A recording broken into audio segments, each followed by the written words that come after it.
Welcome to Bedtime Stories. Let's begin tonight's journey. The spring sun was just beginning to show its face. At the edge of the forest, in a soft meadow full of blooming flowers, lived a little bear cub named Lupo. His fur was brown, his nose looked like a button, and his big round eyes were full of curiosity. Every morning, Lupo would wake up early and go strawberry picking with his mother. But today felt different.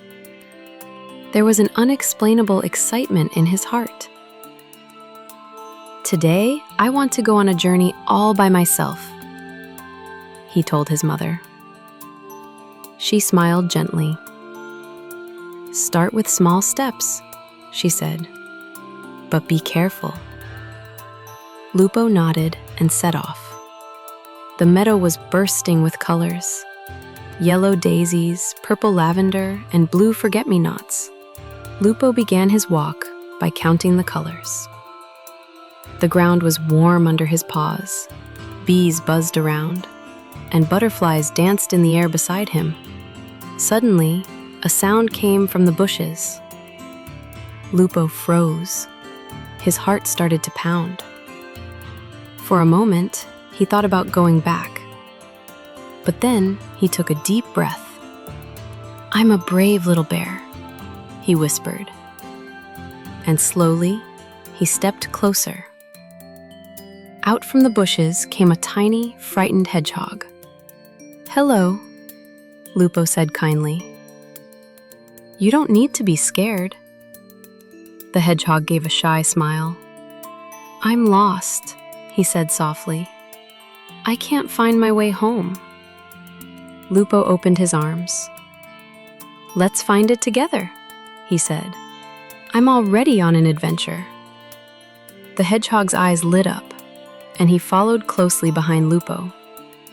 They walked across the grassy field and climbed a small hill.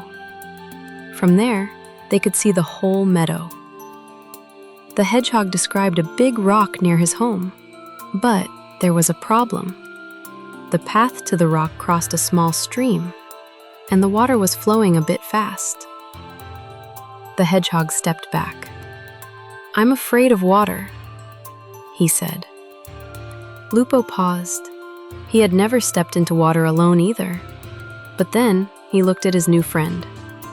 "We're both scared," Lupo said. "But if we go together, we'll be stronger." They reached the stream.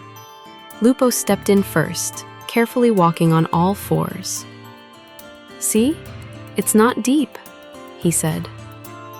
The hedgehog closed his eyes and took a step. Together, they made it across. Soon, they spotted the big rock. The hedgehog smiled brightly. He had found his home. "I never would have made it without you," he said. Lupo smiled quietly. "I wouldn't have been this brave on my own," he said. But together, we faced our fears. As the sun began to set, Lupo returned to his mother. He could still hear the sound of the stream and see the hedgehog's happy face in his mind. His mother hugged him tightly. "You took small steps," she said, "but you showed big courage." That night, Lupo looked up at the stars. He thought to himself, "Being scared is okay, but being brave feels wonderful." And with that thought, he closed his eyes and drifted off to sleep, surrounded by the sweet scent of spring. Thanks for joining us. Sweet dreams, and see you tomorrow.